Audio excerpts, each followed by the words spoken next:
Power star Pawan Singh की एक और गाने के पोस्टर आ गया है। इस वीडियो में शुरू से लेकर अंत तक बना रहिए। हमेशा ऐसा वीडियो न्यू इन्फॉर्मेशन जितना जल्दी लाने को मैं प्रयास करता हूं। बात करें कि कब आएगा गाना, तो इस वीडियो में शुरू से लेकर अंत तक बना रहिए। हमेशा आप लोगों तक पहुंचाने का मैं प्रयास करता हूं। पावर स्टार पवन सिंह के गाना का पोस्टर है, जिस गाना के नाम है सैया मिलल लड़कैया। सैया मिलल लड़कैया एक गाना तो ज़बरदस्त तरीके से गाया जा रहा है। भोजपुरी इंडस्ट्री में धमाल मचा के रख देता है। पावर स्टार पवन सिंह जब भी गाना लेके आते हैं भोजपुरी इंडस्ट्री में, तो भोजपुरी इंडस्ट्री को धमाल और बवाल मचा के रख देते हैं। बात करें कि इस गाने को लिखे हैं, तो इस गाने को लिखे आशुतोष तिवारी और संगीत दिए हैं प्रियांशु सिंह। आशुतोष तिवारी और संगीत देते हैं प्रियांशु सिंह।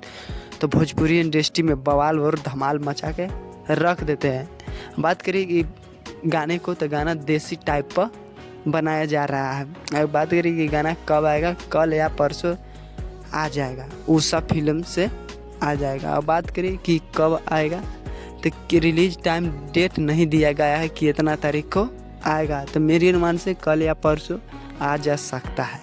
और ऐसा वीडियो न्यू इन्फॉर्मेशन आप लोगों तो मैं पहुंचाने का प्रयास करता हूं। पूरा वीडियो देखने के लिए धन्यवाद।